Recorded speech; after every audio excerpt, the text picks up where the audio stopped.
final countdown. Should I do the clap? Do we need that? Maybe. I don't know. But Pat, how are you today? It's good to see you as always. I'm doing all right. How about you, Jeremy? Good. So what are we doing today? Is this the... Jeremy, I heard we're doing a live stream tonight. We are doing a live stream. In fact, this is the live stream of the Create/Invent podcast, and you can see it's a live stream because I couldn't quite get my nice Sony camera working, so you're stuck with the web interface. But on the other hand, if you decide to call in, we you might not have the worst camera in the room. So I'm just trying There's a link in the YouTube video to if you want to call in. Right. So I think how about this, Jeremy? That's nice. My Star Trek people are beaming in because I'm drinking my coffee and it's slowly cooling off here. Okay, nice. I heard, I don't quite remember this from the show, but didn't was it the engineer? What's the engineer's name? Scotty. Aye. Didn't he not like beaming down because he never knew if it was That's him? the doctor. That's Bones. Bones. He didn't want to scramble his molecules. Right. Well, you gotta think about that because maybe you have all the characteristics of the person before, but you might not actually be that person. There's the whole theory that you're always killing one when you create another every time. Yeah, and that was like why even taking the one apart? Just put the other one down there, and then there'd be two of them, and it's very philosophical, Jeremy. Very. Although what's not philosophical is The Prestige. You ever see that movie? Yes, the same thing. That was fantastic. We won't exactly spoil it, but there's some definite... It's very obvious what's going on there once you see it. That's what I was thinking, but I think I was mixing it up with the other magician movie that came out the same week. There's always two asteroid movies and two magician movies. There was another one. Because the other one, I think it was fairly bad. It was Edward Norton and Jessica Biel. And then the Prestige was Hugh Jackman and Scarlett Johansson. So apparently that is vastly superior.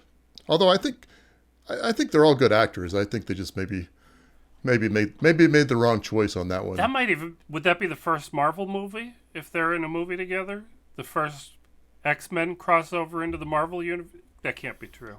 Oh, because Wolverine and Black Widow. I have a slight problem with that because Black Widow was like a minor character in the Iron Man comic book, but somehow she's like a member of the Avengers now and a big deal.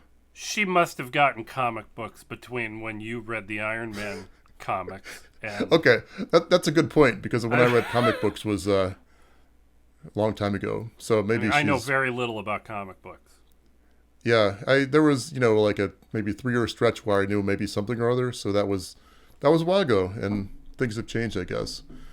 When I was a kid, I used to watch the Spider-Man live-action show from the 70s, the late 70s maybe, and The Incredible Hulk with Bill Bixby and Lou Ferrigno. Did you partake in these when you were small? No, it's like I think I'm just like a tiny bit younger than you, Pat. Not much, but it's like one of those things that I'm just old enough to know that Marky Mark and Will Smith were rappers. And I feel like if you were any younger, it's like that generation, if you were born 2 years later, you'd have no idea. Well, I remember thinking, not knowing that Will Smith wasn't DJ Jazzy Jeff and the other guy was the Fresh Prince the first time I saw those music videos on MTV. It's... because they don't tell you. They don't put, credits or anything or intros. Right. You just have to guess. That's a good point. I saw they're actually remaking that movie or show or something. I thought that was a little... I thought they were remaking the rap duo of DJ Jazzy Jeff and the Fresh Prince, and I was a little confused. But the show, that makes sense. That makes a lot of sense to me. But I heard it's going to be... Did I hear right? Is this the right show? That it's going to be serious instead of funny? I think that'd be... I'm not interested at all if it's that. If it ain't funny, I ain't watching it.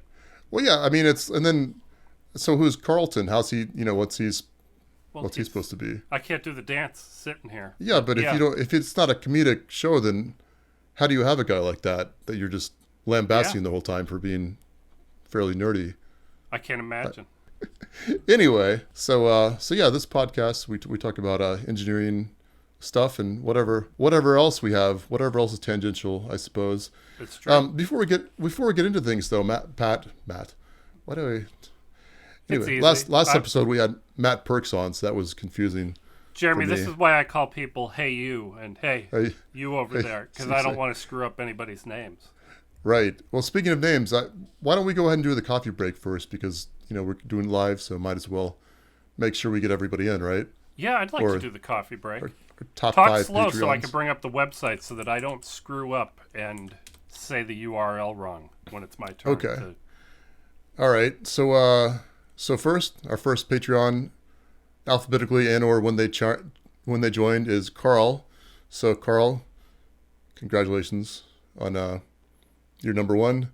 Michael Sizer, thank you very much. That's awesome. Raptor, creatively spelled, of course. Stuart Morrow, Brian Moses, and Positive Waves. Those are our handful of Patreons if you have 6 fingers. If you're the 6-fingered man, Inigo Montoya is going to come and get you. So thank you so much. So thank you so much for your support. Pat, if somebody did want to be a Patreon of the show, what would they do? Oh, Jeremy, if somebody wanted to be a patron, I would be touched. I would feel touched. And if you wanted to do that, you would go to the website patreon.com/createinvent, all one word. Very nice. No slashes. Well, there's a slash after patreon.com, but in create/invent, there's no slash. It's just create invent. Okay, very good. Well, hopefully somewhere. Yeah. Well, we love that, of course, and we love if you guys want to give us a thumbs up or rating or whatever on whatever platform you listen and or watch us. We'd appreciate that for sure. I appreciate that more than $1 on Patreon, Jeremy. I think. Okay. Do you believe that? I don't know. Well, I don't want to be insulting to anyone who's on Patreon because I appreciate that too. But I'd buy that for $1, like I said. I recognize that reference. Yeah, I don't know. I don't quite know what it's from, but I'm having trouble remembering exactly, but I can hear it and I can see it in my head. Yeah. Well, listen, Pat. Since we got off talking about movies to begin with, we do have a subject that kind of crosses the border between engineering and movies, right? Some movie cinematics. Oh, we do. I heard you started watching the Michael Bay movie Ambulance. Is that what you're alluding to? I did start watching Ambulance, and I may watch the rest tonight. We started it last night, and it's interesting. When we started watching it, I told my wife, I said, this guy, and I said J.J. Abrams because I was confused. I said, this guy is really known for his spinning shots. I was thinking about The Rock and stuff, and how he's sometimes criticized for that. For you know what I'm talking about, right, Pat? Well, I know that I don't know about J.J. Abrams. Oh, J.J. Abrams is criticized for all the lens flare, right? I said J.J. Abrams, yep. But I meant Michael. all I know about Michael Bay is explosions. Right. That's all I know. Anyway, in this movie, though, Ambulance, Michael Bay has been given a new tool in the form of drone videography. Yeah, not just drones, but first-person view drones. So this movie, on one level, it was just absolutely amazing. I mean, you were seeing these people the people piloting. You saw them go under a cop car. You saw them just flying around, circling, whatever. I think even following people. And they did this thing too, where they go next to a building, and then what do they call that when you drop down? That's a dive, where you point the camera straight down. They did. I mean, it's unbelievable because Pat, I'm not as good as you, but I mean that's a hard procedure, right, to do that correctly. Well, and when I do something like that, I have not usually something this small and cheap, and this is way small. This is an FPV drone that I'm holding up here, but I'm flying, something that's a couple of $100 and dropping it down towards the pavement, right? But those guys are flying $1,000, $2,000, $3,000 drones with $10,000 a camera up on top, and who knows, what other stuff. I mean, it's expensive. Yeah, and probably a lot heavier too. I imagine they. Oh yeah. I would have to imagine they handle differently. Yep. But maybe not. Similarly, but it's a little more sluggish. A little more. You can't expect it to. Yeah. Catch itself as quickly. I think they were even chasing helicopters at one point, but I maybe that was another. No, I'm bummed really out, know. Jeremy, because as you know, one of our friends here locally in Dallas was one of the couple of 2-3 FPV pilots that did the work on Ambulance. That's amazing. And I haven't seen the movie yet, Jeremy. Okay, Isn't that terrible? Well, that's all right. It was on Amazon Prime, so we booted it up, and I got to be honest, the talent on display on the pilots was phenomenal, but it was almost like they were making a movie about how good of an FPV pilot they were. Well, now I really want to see it, Jeremy. It was just like, I just felt like the movie was about the drones. If you knew that what that was, and if you didn't, you just think the movie was about spinning around in crazy shots all the time. So I feel like Michael Bay. It's like, this guy's known for spinning shots and action and whatever. He got a new tool. It's like somebody gave him a new power saw, and he decided to just nail every nail on his deck in with this. With his power saw. With his power saw, yes. He just banged it. But he didn't, it's like he got done cutting it. He said, okay, I can do a couple of good shots with this. But no. He didn't stop there. He did like every shot with it. Yep. And I feel like there needs to be like, it's not the pilot's fault at all. I hope your friend doesn't get offended on that, or anybody, because it was amazing talent. It just, you don't have to use it for everything. Well, from watching the interviews after the movie, like with Michael Bay, and watching people talk about this, it sounds like Michael Bay didn't know what they'd be able to do. The pilots didn't know what they'd actually be able to accomplish, what would actually work, what they could successfully do, and they just said, well, try this, see if it works. Like that one shot where there's a police car going off a ramp, and they fly a drone underneath, and then the drone spins around and looks back at They only got one shot at that. They didn't, because, it costs $10,000, $20,000 just to jump a car, right? Because you're going to ruin the police car. And I mean, I assume it's a junk police car. I assume it's not a brand new vehicle. You'd have to think so. You can't do it again. It won't look clean again. And they're like, well, how do we know how to get the timing right? How do you know you're going to make it under at the right, but they did it. They managed to to make shots like that work. And I think it's amazing. And yeah, it was. So I guess I didn't realize this. I mean, this is maybe one of the first, this is a groundbreaking movie as far as that goes. It's not just, they've used this more than there was another before, one. maybe? There was a Netflix movie called Red Notice that came out around. Okay. It might have been released before Ambulance, but they were probably being filmed at around the same time. And one of the other famous FPV pilots was doing the work on that. And there were some really good shots in Red Notice. Okay. Not quite I don't know if I saw that or not. Not as difficult to, one shot, and if you don't get it, you're hosed kind of shots like Ambulance had. But like Red Notice had a shot where they started out with the dive, followed a car, like it felt like 3 miles. It's probably not that far. And I swear they must have brought the drone in with the car, and then a cameraman must have grabbed that drone and, done the rest of the shot. Because it's just a smooth drone shot to what looks like a handheld on a, gimbal kind of shot. It was. I'd love to know how they did it. It's amazing.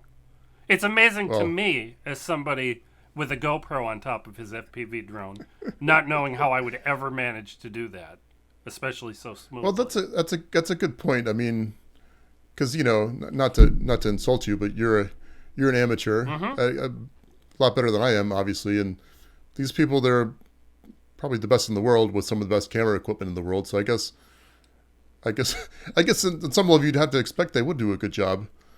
Yep, I'm just amazed that the logistics of how they must have got that shot. It feels to me like something that you can't actually do, and they did it, and I'd love to know how. But filmmakers have a new tool in their pocket now, and it's going to be amazing to see what they do with it. I think it'll be great, a great tool once the producers or what have you, once the director, I guess. Yeah, sure. Anyway, once they decide what it could be, drone the movie, maybe that could have been. I feel like we've droned on and on about that enough. Why don't we do something seriously more technical and talk about your upcoming Kickstarter? Yeah, I've been looking at doing another Kickstarter on my JC Pro Macro. As you may or may not know, that's the first one. Right here, I've got the second one. It has 8 buttons. It's got a rotary encoder, and it's got GPIO I/O pins on it. The new feature I put on this, the big new feature, is that now you can. I think this is a new one. Well, maybe that's the old one. If that's not a new one, it's going to rip it to pieces. That's not the. So yeah, this new one. I think this is a new design. You can actually pull out the key switches, so it's hot swappable. It's also got a couple little improvements as far as how things are. Jeremy's excited that it's hot swappable, but I think of all you folks out there are going to be excited that it means you don't have to have a soldering iron to assemble a kit when you receive one if you choose to purchase. Right. So I think that's going to be a really nice thing because you can it can be a solder-free kit, and so when I ship it to people. You know, you've got what was that? It was a beep. Do you hear that? I did. All right. Well. I don't know. Actually, I had an oscilloscope running, so maybe it just like turned off automatically or something. Anyway, what was I gonna say? I can ship it as a no solder kit now. So, even though it's not going to be, I'm just looking at the pricing and stuff, and it's like the fully assembled. Whereas before, that was a huge price differential just because I had to do a lot of work on it. But for the new one, I think it won't be nearly the price difference. So that'll be good. The other thing that's kind of neat about it, and this isn't really a new feature because it could be used on the old one, I'm going to have an option of using, let's see, an RP2040 board in the form of most likely RP, which is Raspberry Pi 2040. Since it's got the swappable, it's got like a socket there, you can just swap them out, and so I'm probably going to make it a Raspberry Pi board now. Only thing is I tried to turn it in and have it approved, and they said it wasn't new enough. Like I didn't do anything to it to change it. Well, I think the hot swap keys are a huge change and a huge improvement. I think so too, and I don't really know what happened. I think maybe they just didn't look at it closely enough, or maybe I didn't, or maybe in combination, maybe I didn't point out that the new features of it as well as maybe I should have. So I guess that's just something to keep in mind if you're gonna do a new Kickstarter to make sure they know what's going on. Well, I hear there's some interesting improvements using the Raspberry Pi 2040 instead of the Arduino Pro Micro. I was going to call it a Micro. That's wrong. The Arduino Pro Micro. Well, they call it the KB2040, or SparkFun has a version called I think it's just Raspberry Pi RP2040 Pro Micro or something like that. Anyway, I'm thinking I'll use the KB2040, but I'm not certain. The RP2040 is an incredible chip, but this it's also got a expansion port on it, which is kind of neat. So maybe I could plug in new accessories later or something. It's just got a quick connector or a stemma QT. So that's pretty cool. I think kind of what you were getting at is the RP2040, that chip. Yeah, well, it has it's a more powerful microprocessor. It has more RAM, has more flash. You can run CircuitPython on there. That's right. So this new RP2040, it's a Raspberry Pi product. It's released in January 2021, and it actually has 30 GPIO, 4 of which are analog, which is a big improvement. Although you lose a few when you bring it into the Pro Micro form factor. Right. You get what you get with that. I guess the big thing is that's why 133 megahertz. A quick connect on the back to use some of those other 30. The 12 that are left over. I don't know the math, but some are left over that are not on that Pro Micro form factor. Yeah, that's right. So yeah, you got that. You can use the extra GPIO, which is pretty neat. I mean, I think it's fantastic that things worked out the way they did, that I can just basically make an upgrade without making... I made changes to the circuit board, but not necessarily relating to the way it connects, if that makes any sense. Only potential drawback is it is 3.3 volts. I was a little bit sketchy about the lights, because I think they're supposed to be controlled by 5 volts nominally. I think I'm running my LEDs on one of my macro pads at 3.3 for about a month. Yeah, now, I've I've been testing it out pretty extensively, and it works great.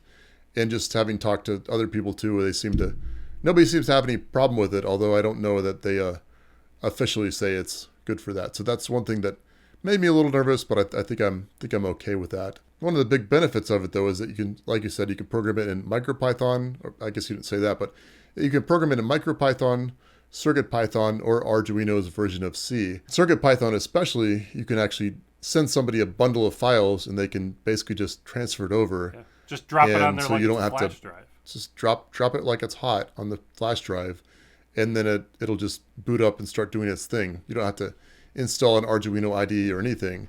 In fact, I think you can edit it in a text file. I think. I've been experimenting a little bit, and that's a little bit, it seems a little touch and go, to be honest. It sounds like you're making steps towards the configuration of the MacroPad being more accessible to less advanced users, and especially without needing the soldering iron to put one together. Yeah, no, that's a good way to put it. I guess I hadn't even thought of it in those terms yet, but you're absolutely right. Well, I think you're doing a good job, Jeremy. I don't know what I'd do without Pat. my MacroPad over here. I didn't pay for mine, so I'm a paid promotion, I guess. But I've got 2 of them on my desk. One of them is my podcasting MacroPad over here for lighting and global lighting stuff mostly, and my other one is for applications like DaVinci Resolve and things. On the one on my desk here. Right. Yeah. I just love it for video editing. It's like I showed this to somebody the other day, and he's like, "Oh, it's like you just made it for yourself and then sold it to other people." Well, yeah, that's pretty much exactly what I did. Yeah, and it seemed to scratch a lot of other people's itches. Yeah. That's the way it works. I don't know. That's all the best products are scratching an itch. But no, I'm really, really happy with it. Oh, the other thing is I'm gonna have to do a little redesign on this, but I had a PC fan running out the GPIO pins. Well, now that I have it running at 3.3 volts, that no longer really works. Although I have a solution for that, I think. I don't know if there's anybody else that does that, so I'm not too worried about it. Jeremy running a little fan. Maybe so. Well, if you are running a fan or other accessories, then I guess you could ping me on Twitter and let me know. It's at Jeremy S. Cook. Or call in right now. Actually, that'll be even better. One thing that was interesting about this, I've been meaning to get into the RP2040 and start programming it, and it just kind of happened that things kind of lined up. That I did a couple articles for a company called Embedded Computing, and actually did like a presentation for them today on that, like an intro to it, like in video chat, video. Yeah, in video. So that was kind of neat. And I won't talk about that too much. What kind of audience was that? I guess you can watch. Yeah, I guess engineers, people that signed up through it, was from Embedded Computing, DigiKey, Embedded Computing, and then me. That was kind of the chain of command, I guess. But yeah, basically people signed up to do it, and we went live and stuff. And we had some technical problems beforehand, but it all seemed to kind of resolve itself. So that was nice. And but I won't really go into it because it's out there, and if you want to watch the video, you can. So we can link to that in the description. Yeah, I suppose we could. That'd be a good idea. So I think it's supposed to be live within 48 hours or something. But anyway, that being said, just presenting. I was talking to my wife about this. It's like I really I get a little bit nervous beforehand, but then like when you get into it, at least me, I really enjoy it. It's nice when you kind of know what you're talking about, and you can just have an audience that's interested in hearing what you have to say too.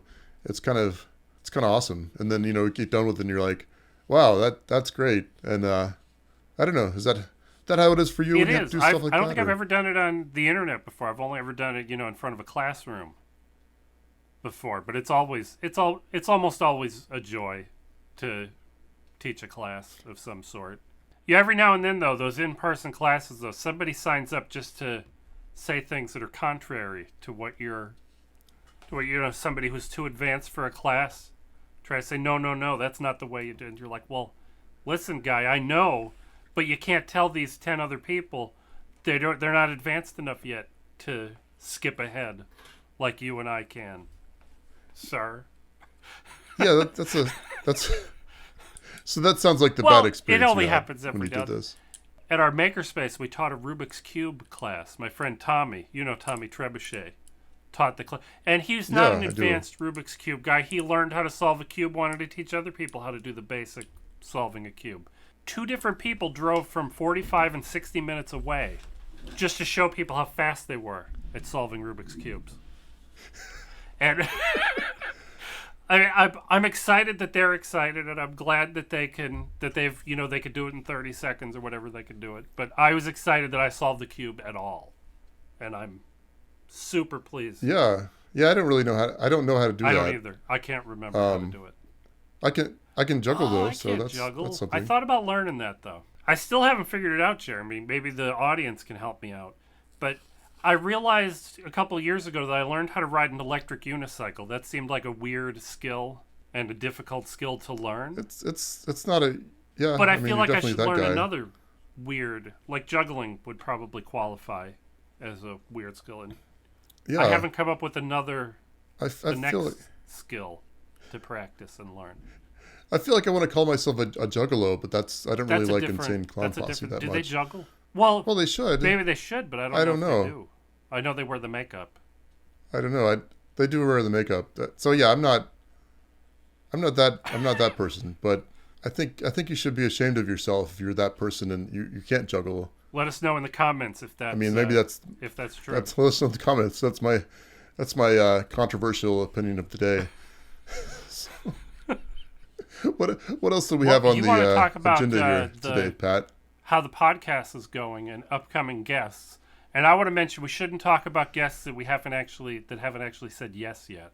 That's a good point. But we've been making some changes on YouTube, and well, I don't know. I felt like I was going to ask you a question there, but I'm just making a statement, so I don't.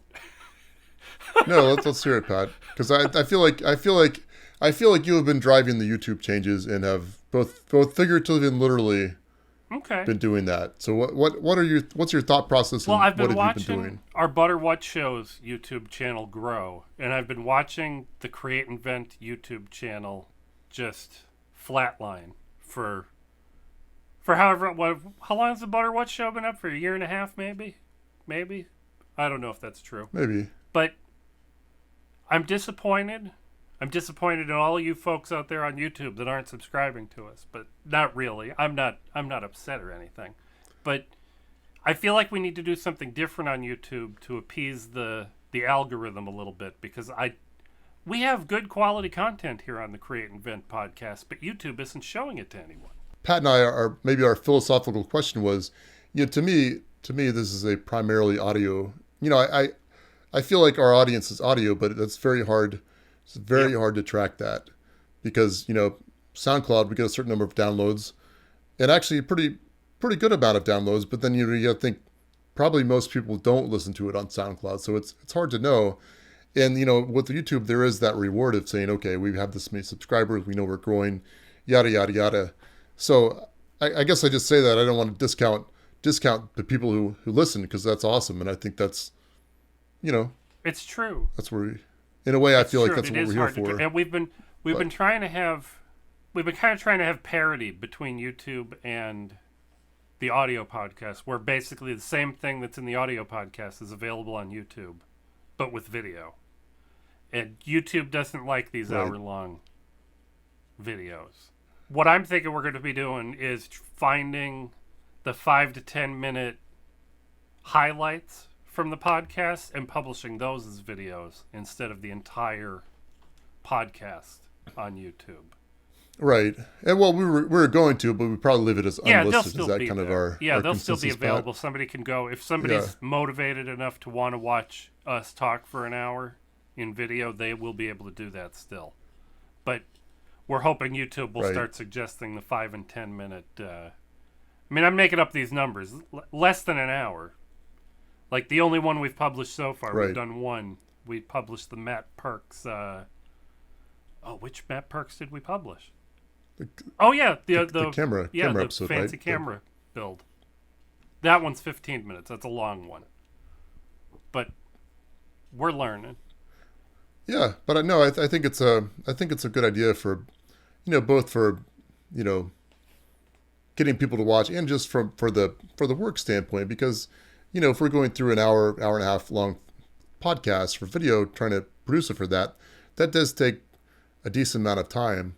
So I think if we kind of focus down on what is good, the mine the gold, or the mine the great stuff out of it, and kind of, it's all good, but some of it's more appropriate for audio than video, and I think that'll be a nice compromise, I guess. Maybe not compromise isn't the right word, but a nice optimization, I think so, I suppose. Jeremy. Or so we hope. But yeah, let us know. I mean, we'd love to hear from you guys. I think my email address, hi@jeremyscook.com. You can see that. You can do that if you want. Or I'm the head at patshead.com. Pat's. And I respond to every email, every real email that I get. I mean, if it gets caught by my spam filter, I'm sorry. I'm not good at mining my spam. Jeremy, I have an interruption to make. And I just noticed this. I don't know how long he's been waiting. Someone named Mr. 4-Bits is waiting in the lobby. Should I let him in? Okay.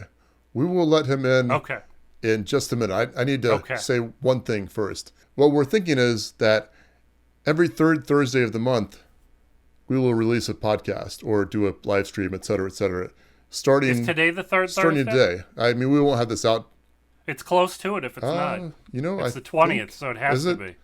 It could be the second, but it's probably the third. So no, we're not going to have this out today, but it is. We are doing the live stream today. So what we're trying to commit to, and who knows what'll happen, but we're going to try to make the third Thursday of the month when we put out our podcast. I think it sounds good to me. So there will be one on Thanksgiving every year. I feel like when you're done eating your turkey and you're tired, it'll be time to come listen to us. Maybe. Okay, we'll have to figure out Thanksgiving. Maybe we'll figure out something. Anyway, holidays, when there's no holiday. Well, and all this stuff you can schedule everything to publish, Jeremy. So it's not like we have to be there on Thanksgiving. Okay.